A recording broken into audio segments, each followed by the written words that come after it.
did this when she had a chance to see her, because the Memsahib, Mary used to call her that oftener than anything else, was such a tall, slim, pretty person, and wore such lovely clothes. Her hair was like curly silk, and she had a delicate little nose which seemed to be disdaining things, and she had large, laughing eyes. All her clothes were thin and floating, and Mary said they were full of lace. They looked fuller of lace than ever this morning, but her eyes were not laughing at all. They were large and scared, and lifted imploringly to the fair boy officer's face. "Is it so very bad? Oh, is it?" Mary heard her say. "Awfully," the young man answered in a trembling voice. "Awfully, Mrs. Lennox.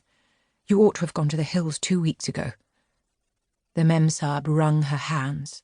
"Oh, I know I ought," she cried. "I only stayed to go to that silly dinner party. What a fool I was!" At that very moment, such a loud sound of wailing broke out from the servants' quarters that she clutched the young man's arm, and Mary stood shivering from head to foot. The wailing grew wilder and wilder. "What is it? What is it?" Mrs. Lennox gasped. "Someone has died," answered the boy officer. "You did not say it had broken out among your servants." "I did not know," the Memsahib cried.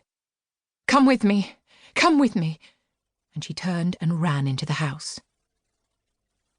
After that, appalling things happened, and the mysteriousness of the morning was explained to Mary. The cholera had broken out in its most fatal form, and people were dying like flies. The ayah had been taken ill in the night, and it was because she had just died that the servants had wailed in the huts. Before the next day, 3 other servants were dead, and others had run away in terror. There was panic on every side, and dying people in all the bungalows. During the confusion and bewilderment of the second day, Mary hid herself in the nursery, and was forgotten by everyone. Nobody thought of her, nobody wanted her, and strange things happened of which she knew nothing. Mary alternately cried and slept through the hours. She only knew that people were ill, and that she heard mysterious and frightening sounds. Once she crept into the dining room and found it empty, though a partly finished meal was on the table, and chairs and plates looked as if they had been hastily pushed back when the diners rose suddenly for some reason. The child ate some fruit and biscuits, and being thirsty, she drank a glass of wine which stood nearly filled. It was sweet, and she did not know how strong it was. Very soon it made her intensely drowsy, and she went back to her nursery and shut herself in again, frightened by cries she heard in the huts and by the hurrying sound of feet. The wine made her so sleepy that she could scarcely keep her eyes open, and she lay down on her bed and knew nothing more for a long time.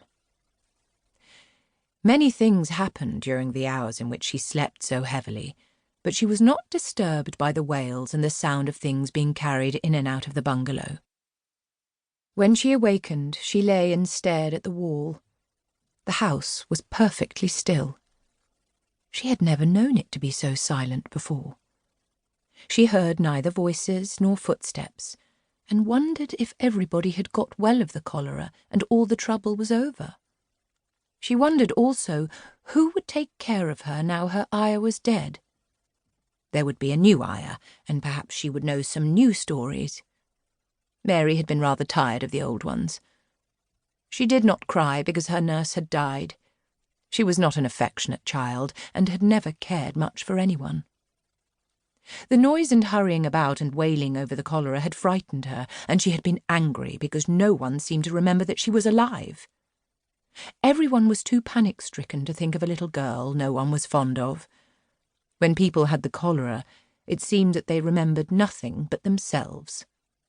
But if everyone had got well again, surely someone would remember and come to look for her.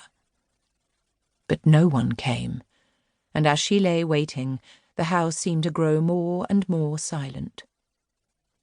She heard something rustling on the matting, and when she looked down, she saw a little snake gliding along and watching her with eyes like jewels.